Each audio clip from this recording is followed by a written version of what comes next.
All right, YouTubers, I'm going to give you a quick little video here, just a little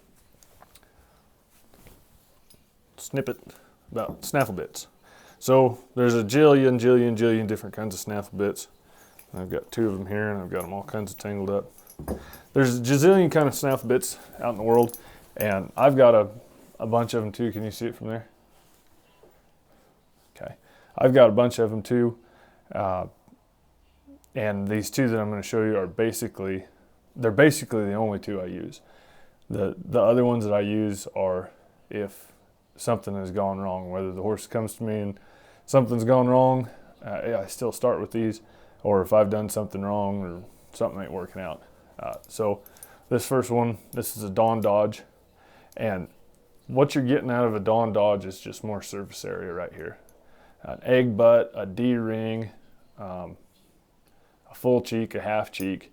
You're getting the same thing. You're getting more surface area on either side right here at the cheeks, so that when you engage the bit on the right, it pushes more over there on the left to push that horse's head around.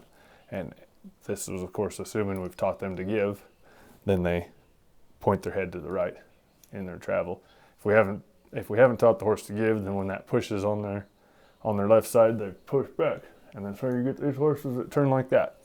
But that's a Dawn Dodge. That's the one I start with because it's got more surface area to push those colts around. I'll ride this for anywhere between 10 and 45 days. This is the one I go to afterwards. This is called a ring snaffle. And this is an anchor or a North and Judd, so it's like a youngest it could be would be like a 30s model. But this is what I go to after that Dawn Dodge, and that's what I ride them in. If everything's going right, that's what I ride them in the rest of their career as a snaffle bit horse until I move on. Both the horses I showed in the snaffle bit futurity, I showed in this snaffle bit right here. So there's not a reason to go on and on and on and change these snaffle bits around all the time and have sharp ones and chains and whistlers and pullers and stickers and stabbers. If you're doing everything right, these are the only 2 you need.